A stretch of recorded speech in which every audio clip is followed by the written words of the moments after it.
Hello everyone, আসসালামু আলাইকুম। Welcome back to my another blog. আজকে আপনাদের সাথে শেয়ার করব একদম ঝরঝরে পোলাও রেসিপি। তো চলুন দেখে নেওয়া যাক রেসিপিটা।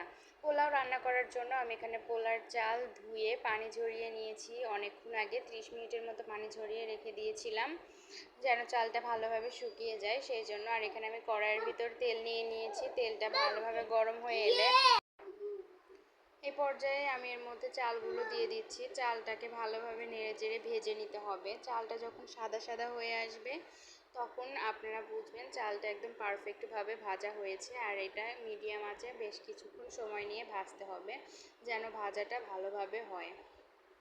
না হলে পোলাওটা খেতে ভালো লাগবে না, চাল চাল থাকবে বা বেশি গলে যাবে, ঝরঝরে হবে না। এই জন্য হালকা আঁচে বেশ কিছুক্ষণ সময় নিয়ে এটাকে আমি ভেজে নিচ্ছি। আর এই পর্যায়ে আমি এর মধ্যে দিয়ে দেব পোলাওয়ের যে